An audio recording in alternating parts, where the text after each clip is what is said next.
Amén. Dios le bendiga, mis amados hermanos, que la gracia y la paz del Señor Jesucristo sea con cada uno de nosotros en esta hora.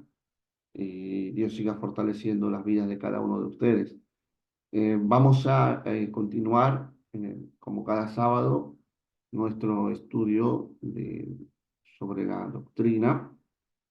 Y específicamente que estamos hablando de la doctrina de Jesús.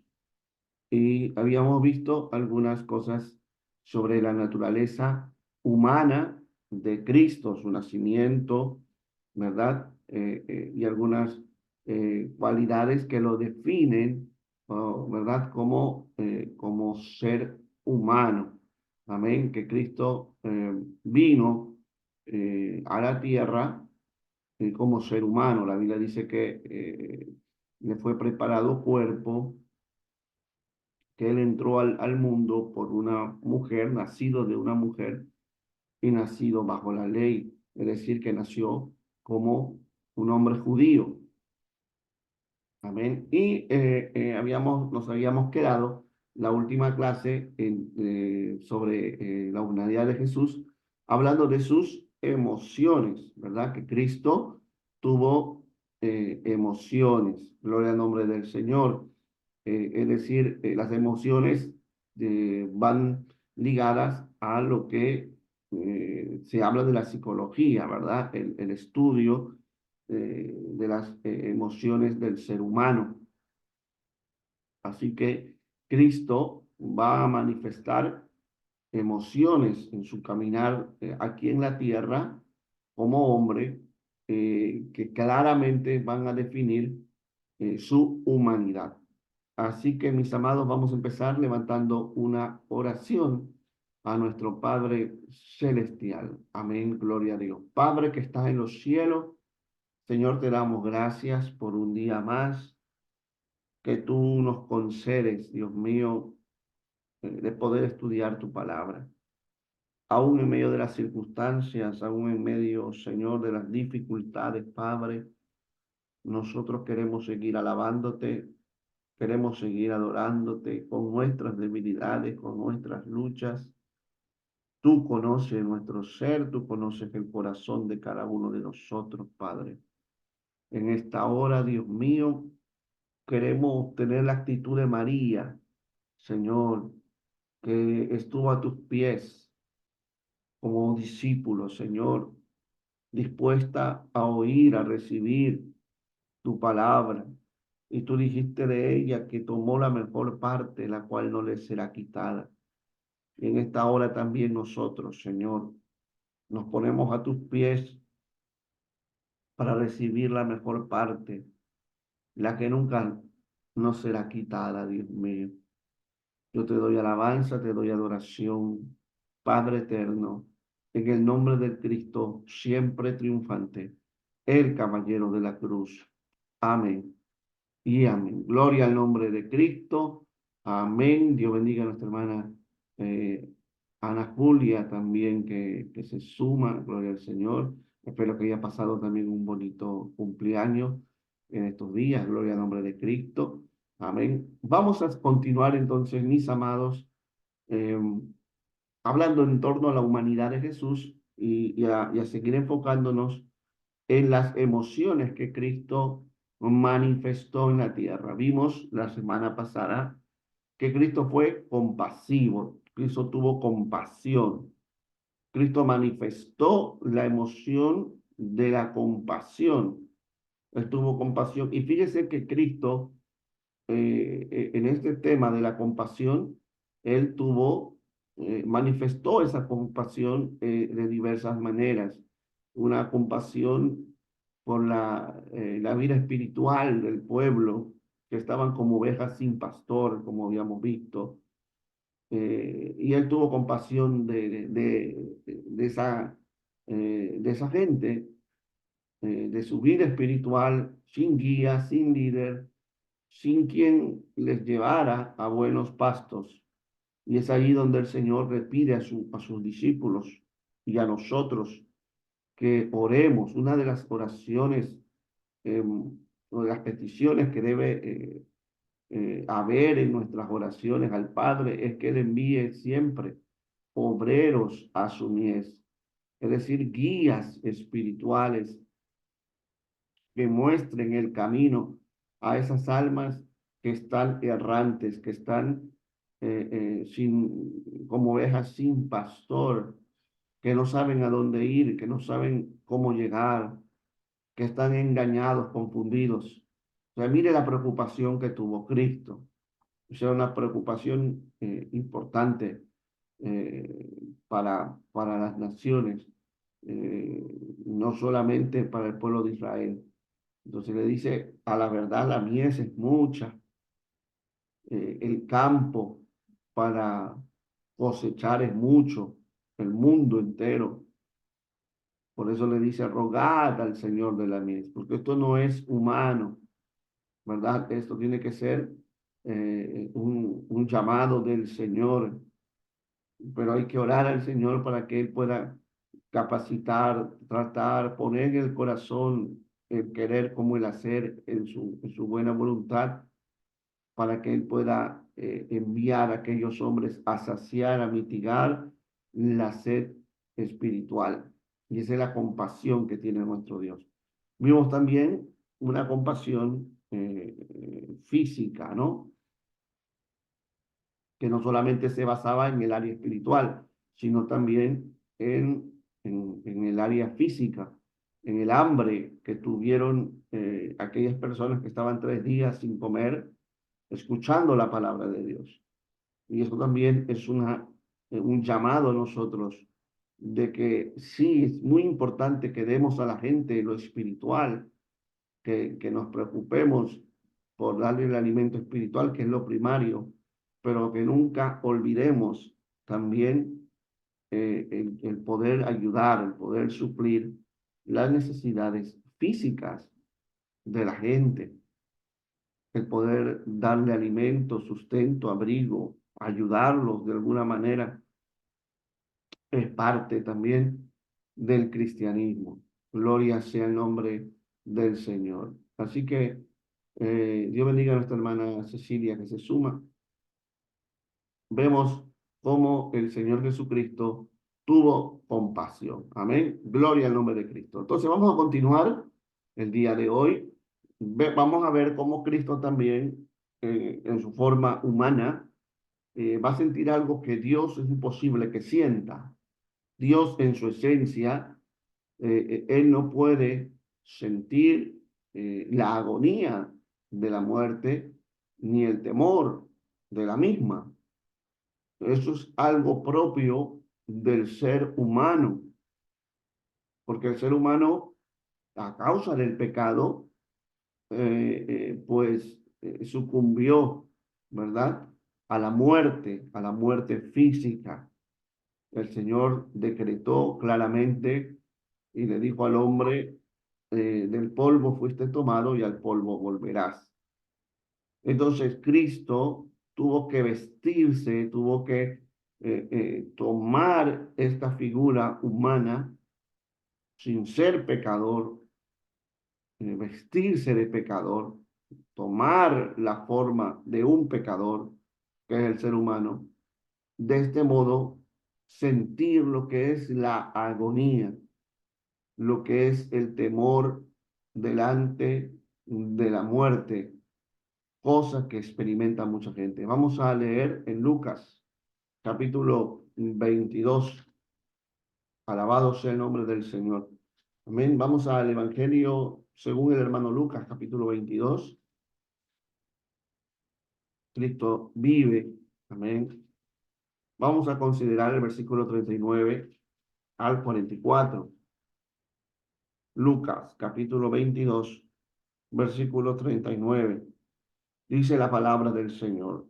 Y saliendo, se fue, como solía, al monte de los olivos. Y sus discípulos también le siguieron. Cuando llegó a aquel lugar, les dijo, orad que no entréis en tentación. Y él se apartó de ellos a distancia como de un tiro de piedra y puesto de rodillas oró, diciendo: Padre, si quieres, pasa de mí esta copa, pero no se haga mi voluntad, sino la tuya. Y se le apareció un ángel del cielo para fortalecerle. Y estando en agonía, oraba más intensamente, y era su sudor como grandes gotas de sangre que caían hasta la tierra. Jesús entró en un estado emocional eh, terrible, experimentó la agonía, como dice Lucas. El término agonía tiene que ver, mis amados hermanos, con el tiempo antes, previo a la muerte.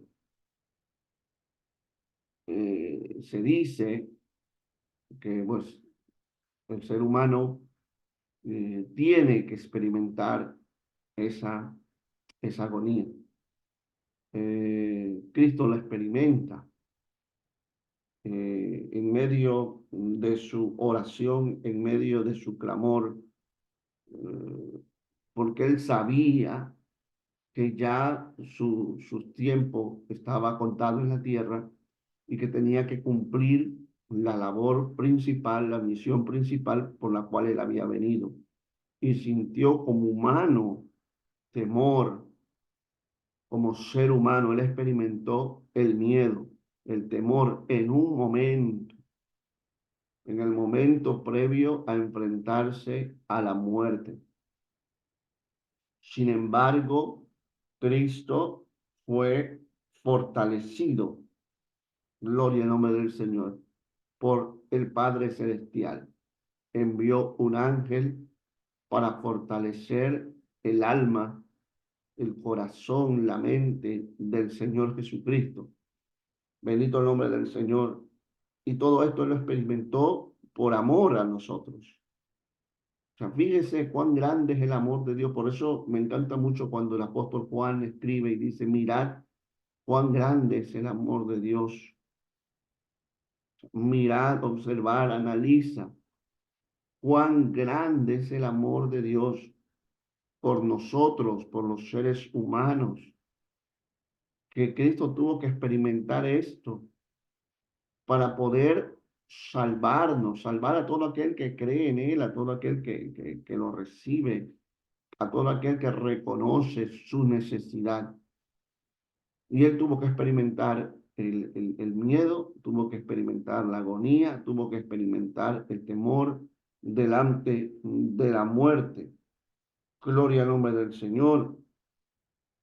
Él en otro evangelio les dice, ¿verdad? Mi alma está triste, mortalmente triste. En Mateo, gloria al Señor, Cristo le dice eso a los discípulos. Lo que Lucas no lo menciona, Mateo lo menciona, ¿no? Dice: mi alma está triste hasta la muerte. Vengan, oren conmigo. Bendito el nombre del Señor. Porque en medio de toda esta circunstancia, la solución es la oración. La solución es hablar con Dios. Bendito el nombre del Señor. Cuando Él le dice: Señor, si fuere posible, ¿verdad? Si quieres, pasa de mí esta copa. Es decir, que yo no tenga que atravesar por todo esto, pero no se haga mi voluntad, sino la tuya. Ahora, hay muchos que malinterpretan las palabras de Jesús. Jesús no le está pidiendo al Padre aquí no llegar a la cruz, no morir. Eso no era la petición de Jesús. Él para eso vino y él lo había declarado 3 veces. Y ese era su propósito. Lo que pasa aquí es que Jesús está hablando de las formas, está hablando de lo que había de pasar en esos días previos en esas horas previas a su crucifixión. Él sabía que tenía que ser vituperado, insultado, azotado, todo lo que él pasó para llegar a la cruz del Calvario. Entonces, Cristo le dice al Padre, si tú quieres, en otro evangelio le dice, si es posible que fuera otra forma para llegar a la cruz. Bendito el nombre del Señor. No es que Cristo no quiso llegar a la cruz, esa era su misión. Amén. Pero en un momento, él sintió la agonía, el temor de la forma como Cristo iba a llegar a la cruz. Pero inmediatamente, el Señor le dice, pero que siempre se haga tu voluntad, que sea como tú quieres. Bendito el Señor. E inmediatamente el Padre Celestial envía un ángel para fortalecer al Señor. Amén. Así que vemos cómo nuestro Cristo de la gloria pudo experimentar algo que es exclusivo del ser humano. Amén. Cristo también no solo experimentó el dolor, la agonía, Cristo también experimentó gozo. Gloria al nombre del Señor. San Juan capítulo 17. Vamos al Evangelio del hermano Juan. Bendito y alabado sea el nombre del Señor. Capítulo 17, versículo 12 al 14. Y dice, cuando estaba con ellos en el mundo, yo los guardaba en tu nombre. A los que me diste, yo los guardé. Y ninguno de ellos se perdió, sino el hijo de perdición, para que la escritura se cumpliese. Pero ahora voy a ti y hablo esto en el mundo para que tengan mi gozo cumplido en sí mismo. Yo les he dado tu palabra y el mundo los aborreció porque no son del mundo, como tampoco yo soy del mundo. Amén. Gloria al nombre del Señor. Aquí Jesús habla de un gozo cumplido. Gloria al nombre del Señor. Amén.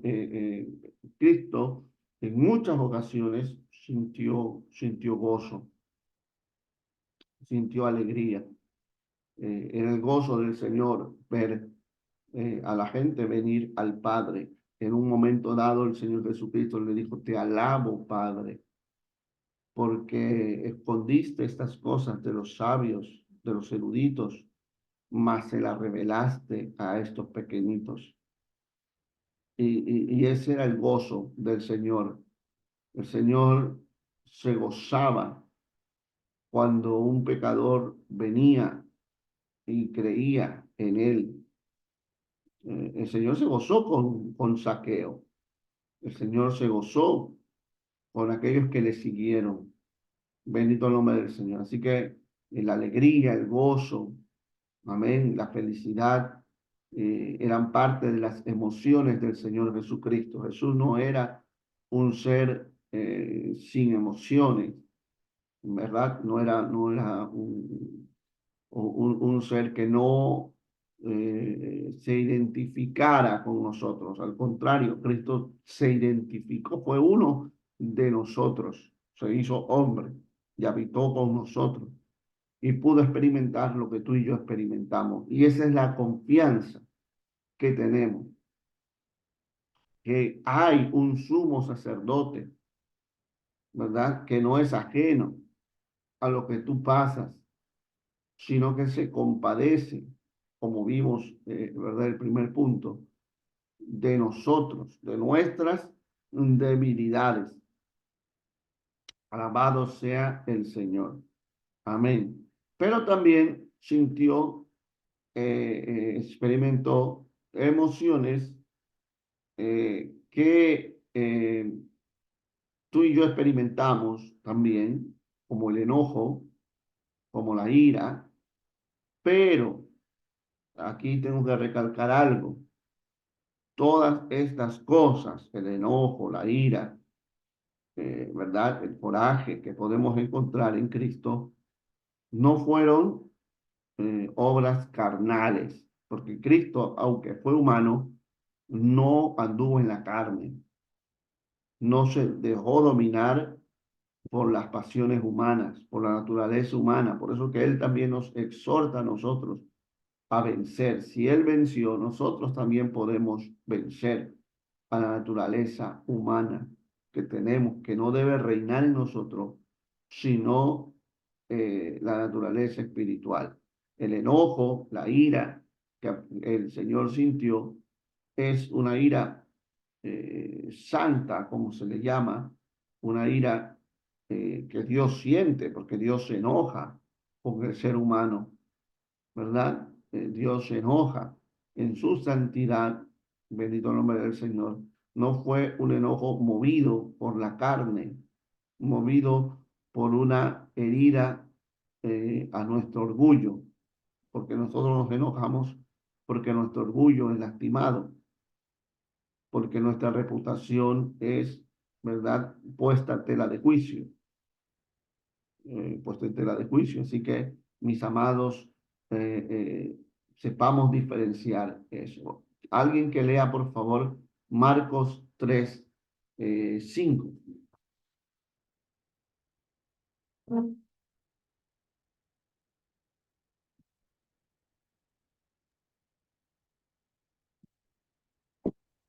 Amén, pastor. Amén, mi hermano. Entonces, mirándolo alrededor, con enojo, entristecido por la dureza de sus corazones, dijo al hombre: extiende tu mano. Y él extendió, y la mano le fue restaurada sana. A su nombre sea la gloria. ¿Ve? Se va a encontrar usted en muchos pasajes que el Señor se enojó. A veces cuando hablamos del enojo del Señor, solo nos referimos a la limpieza del templo, pero hubo muchos pasajes donde Cristo sintió el enojo, como este pasaje que el hermano acaba de leer, que fue el momento donde el Señor sana, ¿verdad? En un día de reposo, en la sinagoga, amén, que era el lugar de culto que se tenían en los días de reposo, donde se enseñaba la ley, que eran los fariseos que enseñaban en las sinagogas. Sana a un hombre que tenía la mano seca. Bendito el nombre del Señor. Y viendo, ¿verdad? Vamos a leer el pasaje en el versículo 1 en adelante para entenderlo. Otra vez entró Jesús en la sinagoga. Amén. Como Lucas dice, era su costumbre. Y había allí un hombre que tenía seca una mano y le acechaban. Oiga, hermano, la gente buscaba cómo pues, encontrarle una falla a Jesús. Le acechaban para ver si en el día de reposo le sanaría a fin de poder acusarle, porque era prohibido sanar en el día de reposo, no prohibido por la ley de Dios, sino prohibido por las tradiciones de los rabinos, de los fariseos. Amén. Eso téngalo claro, ¿no? La ley no prohibía eso. En ninguna parte de la escritura usted va a encontrar que Moisés prohibía la sanidad en el día de reposo. Eso lo añaden los rabinos, eso lo añaden la tradición de los ancianos. Así que miraban a Jesús para ver si él sanaba en día de reposo, para poder acusarle. Este hombre viola, quebranta la tradición de los ancianos, sanando en el día de reposo. Por eso en otra ocasión le van a decir un hombre, ¿verdad? 6 días tienen para ser sanados. Vengan allí. Gloria al nombre del Señor. Entonces dice la palabra de Jesús. Seguimos leyendo. Amén. Versículo 3. Entonces dijo al hombre que tenía la mano seca: levántate y ponte en medio. Y les dijo: ¿es lícito en los días de reposo hacer bien o hacer mal, salvar la vida o quitarla? Pero ellos callaban, porque el Señor estaba apoyándose en la ley. Es lícito, ¿no? Es según la ley sanar en el día de reposo, hacer bien o hacer mal, y nadie podía decir nada, porque ellos mismos se contradecían. Y es allí que el Señor, dice la Biblia, mirándolos con enojo. ¿Cuál fue el motivo del enojo del Señor? ¿Por qué se enojó el Señor? ¿Por qué cree usted que Cristo aquí se enoja? Amén. Vamos a meditar. A ver, ¿quién me puede responder? ¿Por qué cree usted que en este momento, así, cuando Él presenta al hombre que fue sanado y los demás callaron, dice la Biblia que Cristo los mira a todos con enojo, entristecido por la dureza de sus corazones? Dijo al hombre, extiende tu mano. Y Él la extendió, ¿verdad? Y fue restaurado. ¿Cuál fue el motivo del enojo del Señor Jesucristo? Amén, pastor. Dígalo, mi El hermano. motivo, porque, sí, el motivo es porque, o sea, en el día de reposo no es que no se podía hacer el bien, ¿no? Se podía porque se estaba haciendo un bien. Claro, Y claro, se entristeció porque en la dureza de los corazones, ¿no? Qué triste es que ellos vean que se está haciendo un bien y no lo acepten. claro, eso traía la tristeza, pero una cosa es Ujú, la tristeza y otra cosa es el enojo, ¿no? El Señor se entristece por la dureza del corazón, pero ujú. se enoja por la hipocresía de la gente, de los líderes religiosos Amén, que amén. Sí. prefirieron callar, ¿verdad? Antes de darle al Señor la razón. Porque aquí Ujú. quien tenía la razón era Cristo. Amén, amén. ¿Sí? Entonces, Cristo se enoja por la hipocresía de los líderes religiosos. Amén. Si hay algo que, mis amados, trae enojo en el corazón de Dios, es la falsedad, la hipocresía de los que en el día de hoy, porque el día de hoy Dios se sigue enojando también, hay en los líderes religiosos, en los llamados predicadores, los llamados pastores. Y hablo de los pastores porque estamos hablando de la iglesia de Jesucristo. Amén. El Señor se enoja con los líderes sectarios porque engañan a la gente, pero mucho más se enoja con aquellos que tenemos la verdad y no la practicamos y estamos siendo de tropiezo. No sé, Dios se enoja. ¿Usted cree que Dios no se enoja con aquellos que por defender sus dogmas y así como los fariseos y sus creencias añadidas, somos tropiezos para las vidas, para aquellos que se convierten de verdad y están con el gozo, pero que son bebés y no saben nada, y les somos tropiezos y nunca más vuelven? ¿Usted cree que Dios no se enoja? Y a veces creemos que se enoja con las vidas porque no vienen, porque son rebeldes, porque no se quieren someter. No, es que no las sabemos llevar. Queremos poner cargas en ellos que les es imposible llevar. El Señor se enoja cuando damos un mal testimonio. El Señor se enoja cuando líderes que deben ser guías somos piedra de tropiezo. El Señor se enoja cuando hay pastores adúlteros que abandonan sus mujeres por otras más jóvenes. Y eso trae escándalo. Y eso sale hasta por internet, por la televisión. ¿Y qué dice la gente? Así son todos hipócritas. Todos los cristianos son hipócritas. Todos los evangélicos son hipócritas. El Señor se enoja cuando hay litigios por templos, denunciándose unos a otros por quedarse con construcciones, dando mal testimonio. Ese es el enojo que trae el Señor. Y a la vez tristeza por la condición del pueblo, cómo queda el pueblo con todo esto.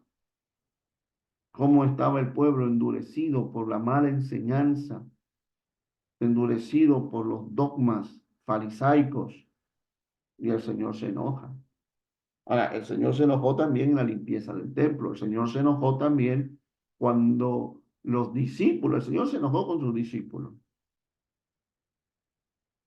Cuando vino un hombre y dijo, soy maestro, mi hijo está poseído, ¿verdad?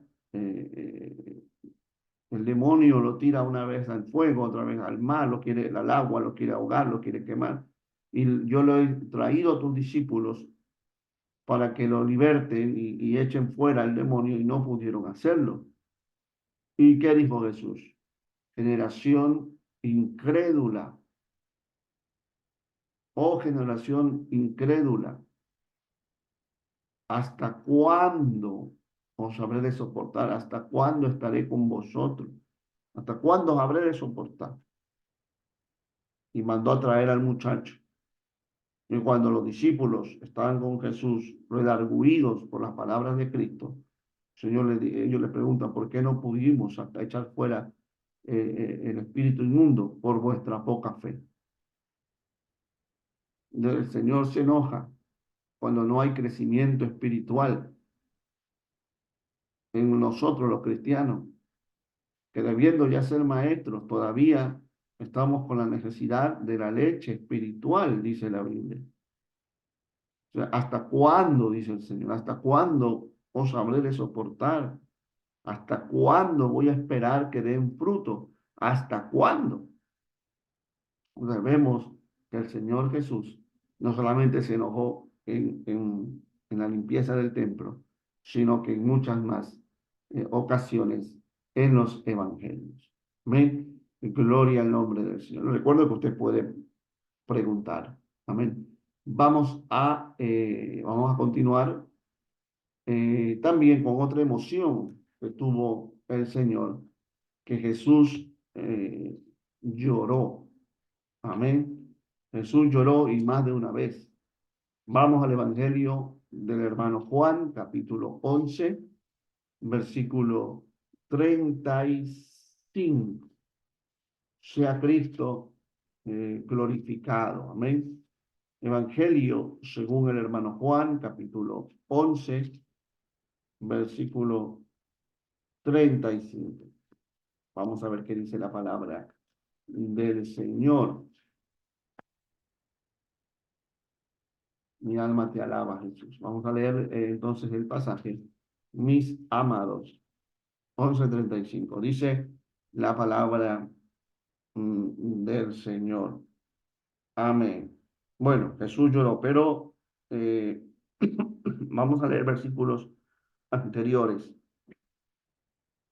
Versículo 31 dice, entonces los judíos que estaban en casa con ella y la consolaban, cuando vieron que Marta se había levantado de prisa y había salido, la siguieron diciendo, va al sepulcro a llorar allí. María, cuando llegó a donde estaba Jesús, al verle, se postró a sus pies, diciéndole, Señor, si hubieses estado aquí, no habría muerto mi hermano. Jesús entonces al verla llorando, de los judíos que le acompañaban, también llorando, se estremeció en espíritu y se conmovió y dijo, ¿dónde le pusisteis? Y le dijeron, Señor, ven y ve. Jesús lloró. Bendito el nombre del Señor. Y dijeron entonces los judíos, mira cómo le amaba. Parece que el lloro de Jesús fue un lloro profundo, de tal manera que los judíos que miraban a Jesús llorando, se vieron obviamente que el lloro de Jesús era un lloro muy profundo. Jesús lloró. Hay momentos donde Jesús llora con mucha amargura, como cuando lloró mirando a Jerusalén, la ciudad amada. Entonces el Señor experimenta esto también. Y nos hace ver a nosotros que no es pecado llorar. ¿Y quienes creen que el cristiano no puede llorar porque llorar es un acto de incredulidad? Eso es falso, porque el autor de la fe, Jesucristo, lloró por su amigo Lázaro, se conmovió al ver a María y a la familia y a los que estaban allí llorando. ¿Cómo habrá sido ese llanto, hermano? Que él se conmueve también y llora, dándonos a entender que él nos comprende, que él entiende y que hay momentos, amados, donde las circunstancias nos llevan a llorar. Bendito el nombre del Señor. Y llorar, amado hermano, no es pecado. Llorar es parte de la humanidad porque somos emotivos, somos emocionales, porque sentimos, porque sufrimos, porque nos duelen las cosas. Gloria al nombre del Señor. Así que si alguien le dice, no, es que los cristianos no debemos llorar, los cristianos debemos creer, una cosa no quita la otra. Jesús lloró y sabía, Jesús, estaba claro que Cristo iba a levantar a Lázaro. Bendito y alabado sea el nombre del Señor. Amén. Estaba claro, Jesús sabía que él iba con ese propósito de resucitar a Lázaro. Entonces, si él iba a resucitar a Lázaro, ¿por qué tuvo que llorar? Amén.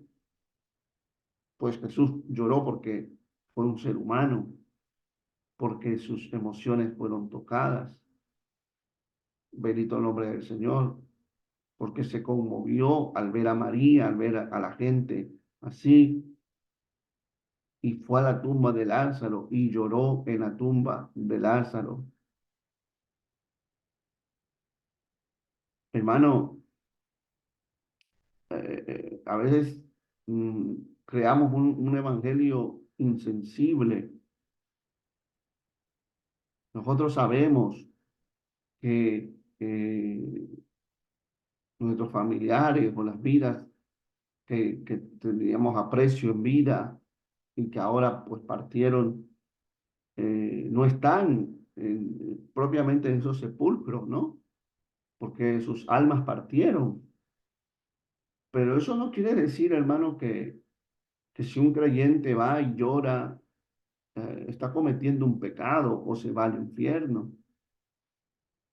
No, mi hermano, es algo emotivo del ser humano.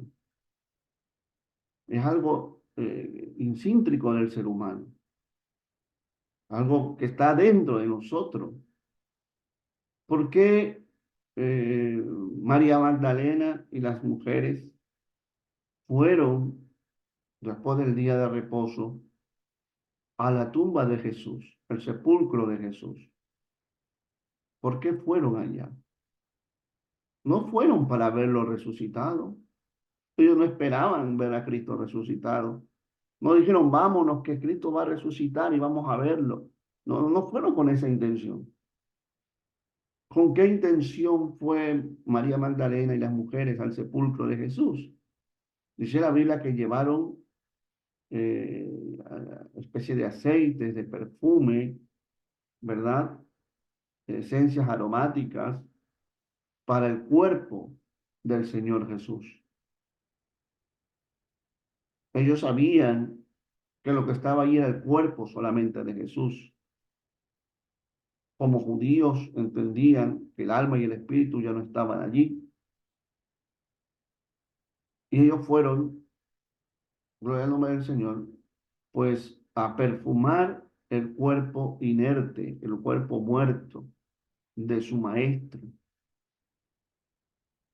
que era algo también que aún los mismos judíos, los mismos fariseos podían señalarlo como un pecado, porque era pecado tener contacto, era inmundo tener contacto con un cuerpo muerto. Sin embargo, estas mujeres van por amor a su maestro, Gloria al nombre del Señor. Y se encuentran, claro, con que Cristo resucitó, pero ellas no iban con esa idea. Ellas iban, ¿verdad?, al sepulcro de su Señor a honrarlo de una manera. Hay cristianos que me han dicho, pastor, es pecado que yo vaya y arregle el sepulcro de mi familiar que está allí, quizás abandonado. Y yo le dije que no, que en ninguna parte de la escritura podemos decir que eso es pecado. Que sabemos que el alma del familiar no está allí, obviamente, pero es una manera, porque somos emotivos, es una manera de tener presente, de que el ser humano quiere, ¿no? Decir, bueno, yo sé que el cuerpo de mi familiar está allí, quiero que al menos esté limpio, al menos que esté ordenado, que no esté como abandonado, porque las mismas emociones humanas lo llevan a eso. Distinto es que tú vayas y le pongas un plato de comida, porque eso ya es, ¿verdad? Eso sí ya es eh, eh, cultura pagana, ¿no? Porque ¿para qué le pones un plato de comida? Pues el muerto no se va a levantar, ¿no? O que vayas y pienses que se te va a aparecer, ya es otras, son cosas que no tienen nada que ver con el Evangelio, pero que tú vayas sabiendo que el alma, el espíritu de tu familiar no está allí, tú lo sabes, pero tú vas porque sientes emotivamente lo extrañas, entonces quieres que el lugar donde esté enterrado esté bien y lo limpias, no hay nada de malo, a mi forma de ver. Si un cristiano hace eso, no es que se va al infierno por eso. Porque a veces mandamos a la gente al infierno por tonterías, por cosas que no tienen nada que ver con nuestra relación con Dios. Bendito el nombre de Jesús. Amén. Así que yo les digo esto bajo mi punto de vista, de lo que yo puedo ver en la Biblia. Yo veo a María Magdalena yendo al sepulcro de Jesús a, a, a, a perfumar un cuerpo muerto. Amén. Porque vuelvo y repito, ella no fue pensando, voy a ver a Cristo resucitado. De hecho, se sorprende cuando no ve el cuerpo y se asusta y se alarma y va donde alguien que ella cree que es el hortelano y le dice, Señor, si tú te has llevado el cuerpo de mi Señor, dímelo dónde está para yo llevármelo. Y es ahí donde esas palabras del Señor María, bendito el nombre de Jesús, y ella se emociona, ¿verdad? Dice, el rabí, maestro, y va y lo abraza. En nuestra versión española, Reina Valera, el texto está mal traducido, porque usted lee que el Señor le dice, no me toques, porque todavía no fui al Padre. Pero si usted va a la Biblia hebrea, a la Biblia, a la griega, ¿verdad? A la Biblia, vamos a los más originales, a los más cercanos al original, que fue escrito en griego. El término no es, Jesús no le dice, no me toques.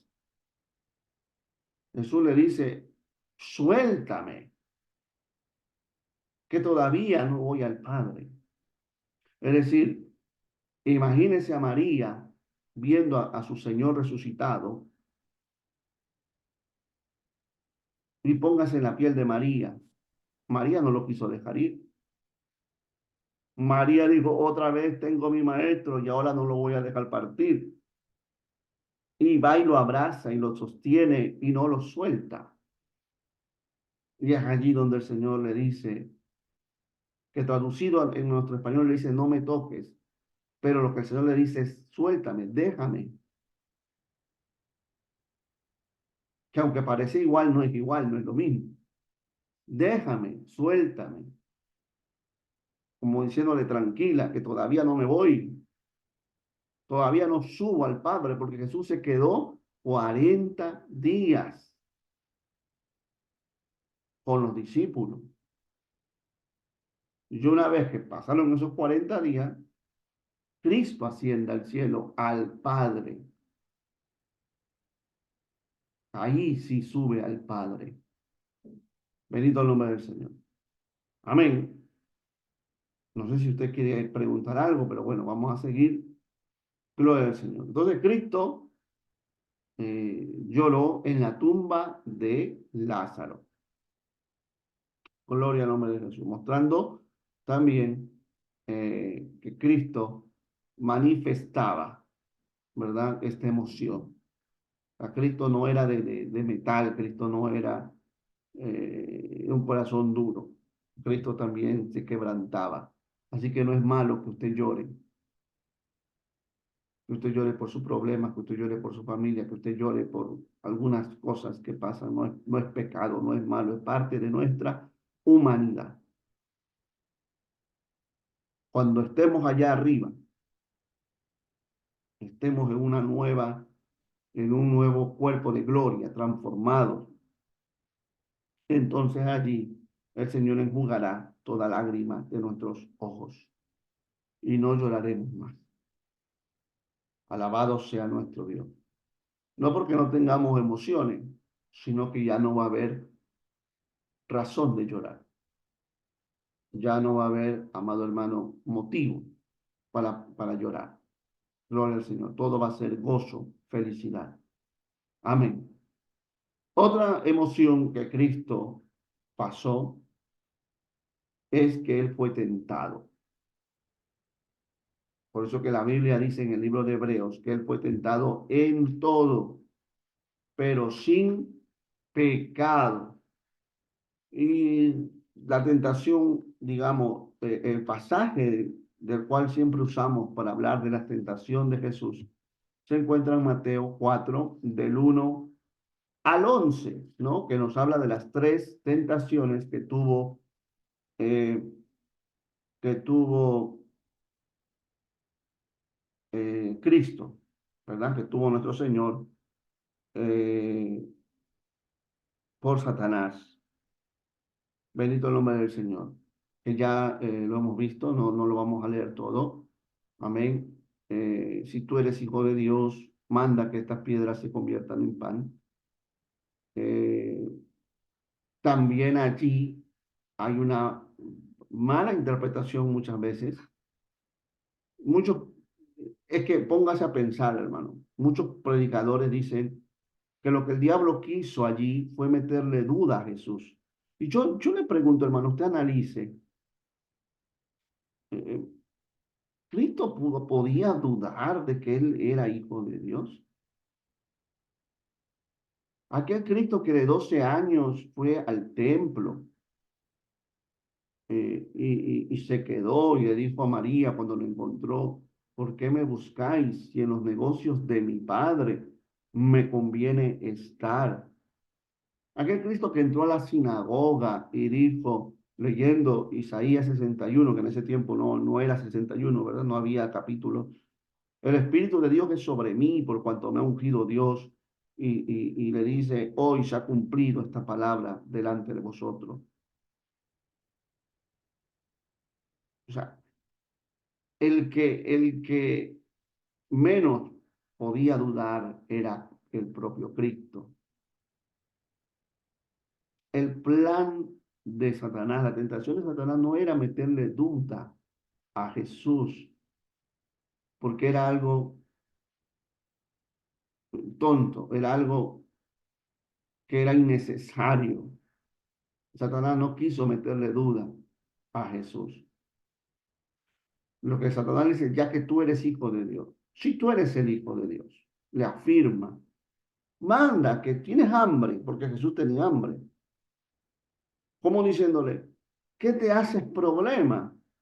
Tú eres el hijo de Dios, manda que estas piedras se conviertan en pan y come y se solucionó tu problema. ¿Qué te haces problema pasando hambre? Tú eres el hijo de Dios, convierte estas piedras en pan, cómelas. Pero ¿qué es lo que estaba buscando Satanás allí? Que Jesús aprovechara su condición de Dios para cosas secundarias. Como la gente dice, no, si Dios existe, ¿por qué no acaba con el hambre del mundo? Si Dios existe, ¿por qué no hace aquello, no hace lo otro? Es lo que hacían los fariseos. Si tú eres el Hijo de Dios, danos una señal. Pero Dios no hace ostentación de su poder. Dios no viene a jactarse, mira que yo soy Dios, todo lo puedo. No, Dios obra cuando Él quiere, como Él quiere, para las necesidades de aquellos que le servimos y le creemos. Por eso que el Señor le dice, no, no solo de pan va a vivir el hombre, hablando del mismo. Sí, tengo hambre, pero yo no voy a hacer esto, porque hay algo que me alimenta más, sino de toda palabra que sale de la boca de Dios. Bendito el nombre del Señor. Luego, la segunda tentación, en Mateo capítulo 4, versículo 1 al 11, que ya me imagino que usted lo tiene allí, ¿verdad? Gloria al nombre del Señor. La segunda tentación es que Satanás lleva a Jesús. Oiga, eso es tremendo. Satanás lleva a Jesús al pináculo del templo. Amén, gloria al nombre de Jesús. Dice en el versículo 5, entonces el diablo le llevó a la santa ciudad, Jerusalén, porque Cristo no estaba en Jerusalén, Cristo estaba en los desiertos, ¿verdad? Lo lleva increíblemente, pero todo esto tenía un propósito. ¿Por qué Cristo permite esto? Bueno, el versículo 1 dice que el Espíritu de Dios llevó a Jesús al desierto para ser tentado por el diablo. O sea, que estaba dentro de los propósitos, dentro del plan de Dios. Entonces Satanás lleva a Jesús a la santa ciudad y le pone sobre el pináculo del templo. El pináculo del templo era la parte más alta del templo de Jerusalén. Hace mucho dimos un estudio sobre la construcción del templo, y es que el templo, al ser construido en un monte, había una parte eh, que era eh, más elevada, ¿no? O sea, que iba descendiendo. No era una construcción, los muros del templo, hablo, los muros, los que rodeaban, ¿verdad? El templo, las murallas que eran ya parte del templo, había una parte más elevada, y ese lugar daba al valle, ¿verdad? Al valle de Cedrón, si no estoy mal, si no se me va la mente, a veces me confundo un poco. Y entonces era el lugar más alto del templo.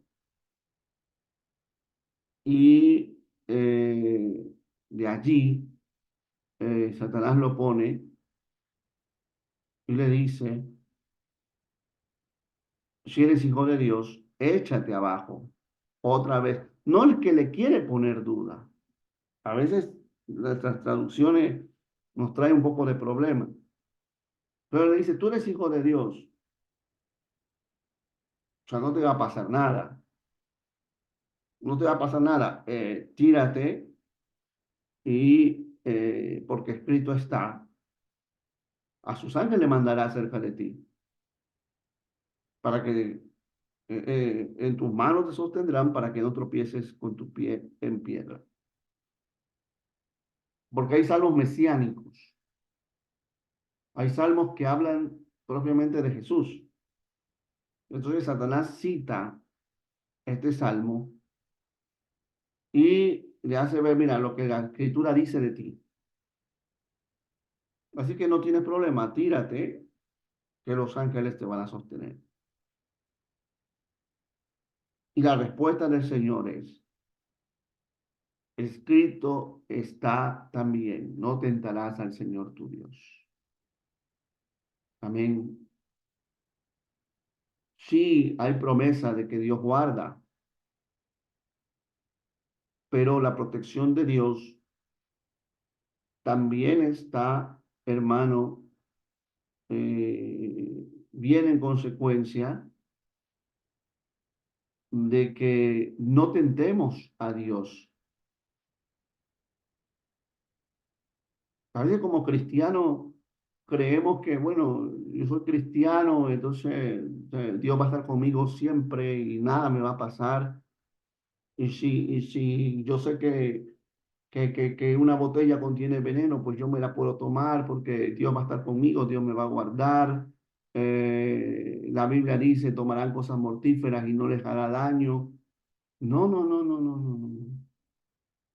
Eso no es el concepto de la escritura. ¿Usted sabe cuántas personas allá, sobre todo en Estados Unidos y en muchos lugares que no sabemos, pero lo que se supo en Estados Unidos, gente que se tomaron veneno diciendo eso, de que la Biblia dice, tomarás cosas mortíferas y no te hará daño?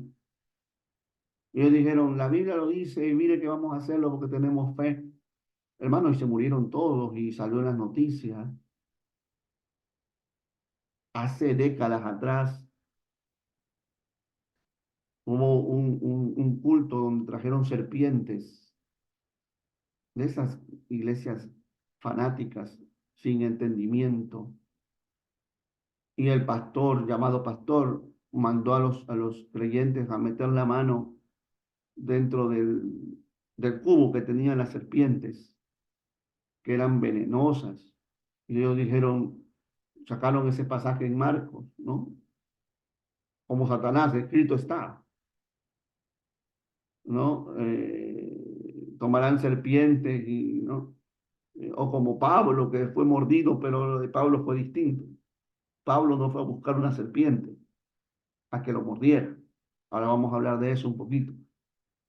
Entonces metieron la mano y se morían, hermano.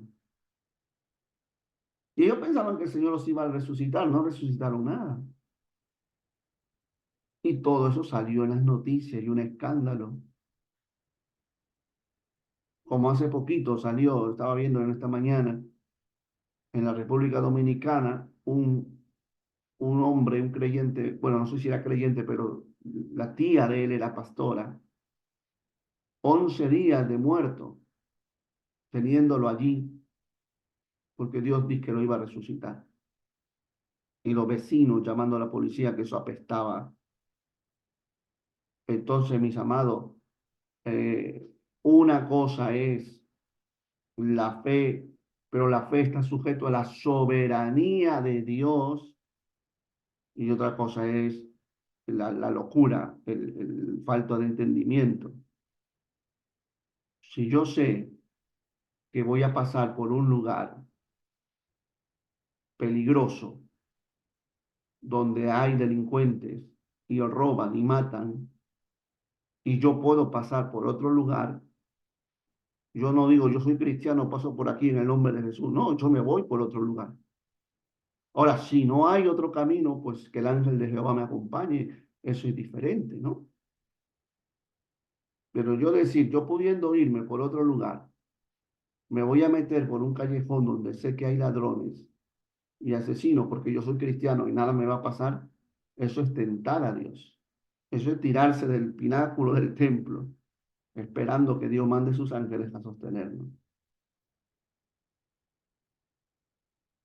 No sé si me está entendiendo usted la idea. Pablo,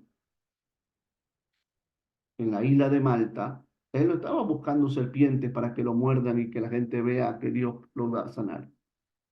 Él estaba buscando, ¿verdad? Ramas para la fogata, para que no se apagara el fuego. Y en medio de ello, una serpiente que estaba buscando cómo salir. Obviamente, usted sabe que los animales cuando se sienten acorralados atacan. Pues atacó a Pablo y lo mordió en la mano. Y los nativos vieron que era la serpiente venenosa que mataba inmediatamente al hombre. Dijeron, este hombre la muerte lo persigue. Algo habrá hecho. Como muchos cristianos, ¿verdad? Lo que hacemos es, algo habrá hecho fulano, pero bueno. Sacudió Pablo la serpiente y no le pasó nada. Porque está la palabra de Dios allí. Eso es distinto a que yo provoque, a que yo busque, como le pasó a un evangelista que ahora está con el Señor, ¿no? David García Madera, un evangelista puertorriqueño, un hombre que Dios usó mucho, que porque predicaba la verdad en México, que era un lugar idólatra, le dieron gaseosa con veneno, pero él no sabía que la gaseosa tenía veneno. Si él hubiese sabido, no la bebía, obviamente. Y él la bebe y la gente pensando que se iba a morir, no se murió nada el hombre, siguió predicando y esos que pusieron veneno, pues se sorprendieron, confesaron y se convirtieron a Cristo. O sea, Dios cuida a su pueblo, Dios cuida a sus hijos. Pero cuando nosotros tentamos a Dios, ay, voy a ver si Dios me cuida, voy a ver si Dios hace, voy a ver que Dios haga en mí. No, Dios no va a hacer nada. Si tú te quieres tirar de un monte para que Dios ponga su mano y te cubra, Dios no lo va a hacer. Amén. O sea, no tentarás al Señor tu Dios. La respuesta del Señor. Amén. Y luego, lo último, y es lo donde muchos cristianos caemos por tristeza, es que el Señor es tentado por el diablo cuando éste lo lleva, otra vez lo lleva, a un monte muy alto y le muestra todos los reinos del mundo y la gloria de ellos. La gloria de ellos es el poder, el dinero, la riqueza. Y le dice, todo esto te daré si postrado me adorares. Y Jesús le dice, vete Satanás, porque escrito está, al Señor tu Dios adorarás y a Él solo servirás. Todo esto te daré si tú postrado me adorares. Imagínese, hermano, qué sinvergüenza Satanás para querer sobornar a Cristo con algo que, con el autor de todo eso, con el creador de todo eso. Ahora, Satanás podía, claro, porque el mundo fue entregado por el propio hombre cuando él peca a las manos de Satanás. Y Satanás es el Dios de este mundo. Satanás es el Dios de este mundo. Y al que quiere gloria de este mundo, y al que quiere enriquecerse en este mundo, Satanás no tiene problema en dárselo. La única condición es que se le adore como Dios. E indirectamente muchos de nosotros lo hacemos. Hay muchos cristianos que no se dan cuenta y poniendo su mirada más en lo terrenal que en lo espiritual, no están adorando a Dios.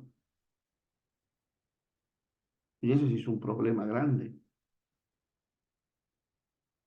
Estamos, en nuestra mente está la fama, la gloria, el dinero, la riqueza o cualquier otra cosa por encima de estar en paz con Dios.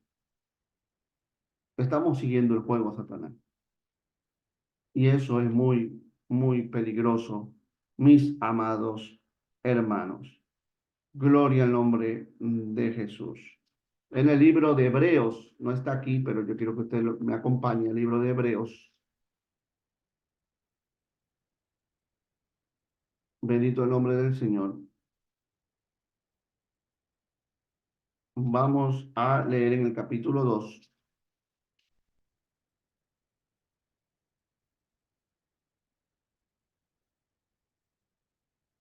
A su nombre sea la gloria.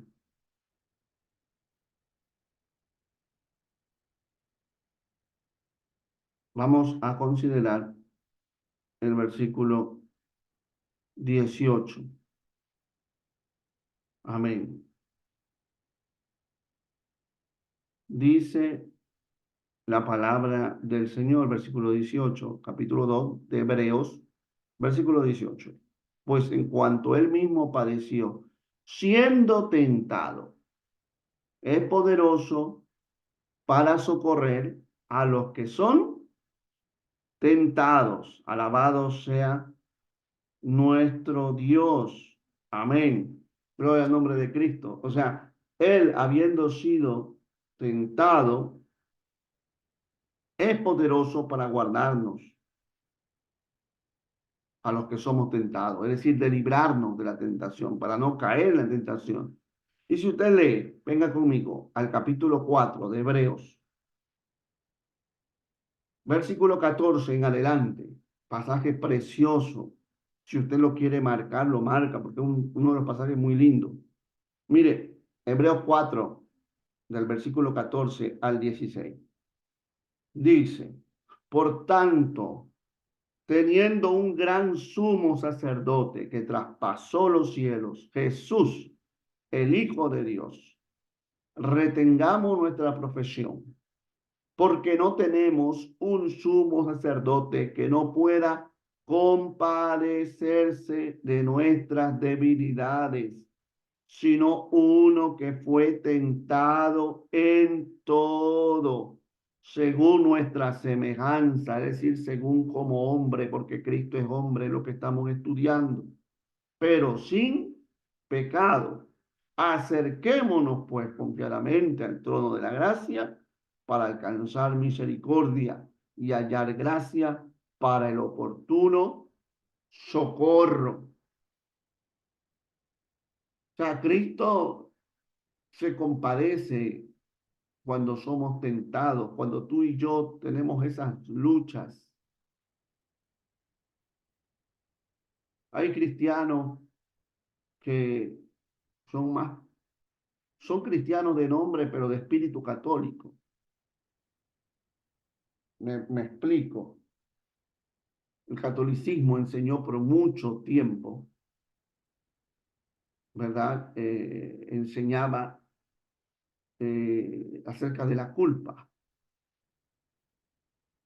y de que el hombre debería sentirse culpable por ser tentado y pagar un precio. Por eso que las monjas y los monjes se azotaban cuando les pasaba un pensamiento por la mente, ellos se autoflagelaban para quitar de su mente esos pensamientos. En mi país había una monja famosa que ha cruzado, ¿verdad?, el mundo entero, tristemente, su fama, ¿no? Que le llamaban Santa Rosa de Lima. Y que esta mujer decían que era tan piadosa que pasaba sus vidas en esos cuartos de flagelamiento, flagelándose para que sea más pura. Martín Lutero, que creo que la mayoría hemos escuchado de Martín Lutero, antes de ver la luz era un monje católico. Y ese hombre se flagelaba y se torturaba tanto que en un momento llegó a tener odio a Dios. Y él mismo lo dice, odiaba a Dios, porque él no podía, por más que él se flagelaba, no podía sacar de su mente, de su corazón, esos malos pensamientos. Ahora la Biblia dice que él se compadece de nosotros, de nuestras tentaciones, de nuestras luchas, porque son luchas, no queremos fallarle a Dios. No queremos y estamos allí y en lugar de flagelarnos, lo que hacemos, ya no nos flagelamos, pero ya sintiéndonos, ¿verdad? Que Dios no nos mira, que Dios ya no nos ama, que Dios ya se ha enojado conmigo, que Dios ya no me escucha, que Dios está bravo conmigo. ¿Cuál es la diferencia? Bueno, que ya no hay azotes físicos, pero son azotes emocionales. No, el Señor se compadece cuando tú eres tentado. Se compadece, dice, de nuestras debilidades. Alguien que fue tentado en todo. Y Él es poderoso para guardarnos. O sea, hay que acudir a Él, al trono de la gracia. Acércate en ese momento de tu tentación. Acércate al trono de la gracia confiadamente. Hay un Dios que te entiende, que tienes luchas, que te pasan pensamientos, a veces pensamientos que tú lo consideras tan inmorales, pero el Señor se compadece y el Señor te quiere ayudar y el Señor te quiere levantar. Ahora, la Biblia dice que Él fue tentado en todo. No nos gusta hablar mucho de eso, pero Cristo en su humanidad fue tentado en todas las cosas y todo es todo. Eh, Cristo tuvo tentaciones. Y no lo digo yo, y no es una herejía, es lo que la Biblia está diciendo aquí. Uno que fue tentado en todo según nuestra semejanza, es decir, como hombre, pero sin pecado. Jesús no pecó, pero fue tentado, pero nunca pecó. Jesús es impecable. Y como Él venció la tentación y venció el pecado, nos dice a nosotros que podemos también vencer la tentación y el pecado. Amén. Así que mis amados, aleluya, pues el Señor Jesucristo muestra emociones. Amén. La próxima semana, bueno, porque nadie nos está apurando, ¿verdad? Vamos a estudiar, siguiendo con la humanidad de Jesús, la importancia, ¿por qué fue importante que Jesús sea humano? ¿Por qué no vino de otra manera? ¿Por qué tuvo que venir como ser humano? Entonces, la importancia de la humanidad de Jesús es el tema que vamos a tocar, Dios mediante, el próximo sábado. Amén. Hoy, como les digo, tenemos convención aquí en Perú. Ayer empezó, fue algo muy bonito, estuvo muy lindo la convención. Estuvo la hermana Sandra también de Imperia allá. Y bueno, hoy también no pude ir en la mañana porque tenía que estar con ustedes. Y bueno, en la noche de aquí, ya estaré yendo a la convención. Así que sus oraciones, oren los unos por los otros. Mañana estará el hermano Luca con ustedes. Pero bueno, vamos a cerrar. Me olvidé que estamos grabando. Dios bendiga a todos los hermanos que nos acompañaron en un momento dado. Amén. Pues comenten allí en la caja de los comentarios si tienen alguna petición de oración y pueda compartir también esta enseñanza a otros para que podamos ser edificados. Dios les bendiga a todos los que nos siguen en YouTube. Nos quedamos un rato más los de la iglesia de Milano. Amén. Dios le bendiga, pastor, Dios le bendiga a todos.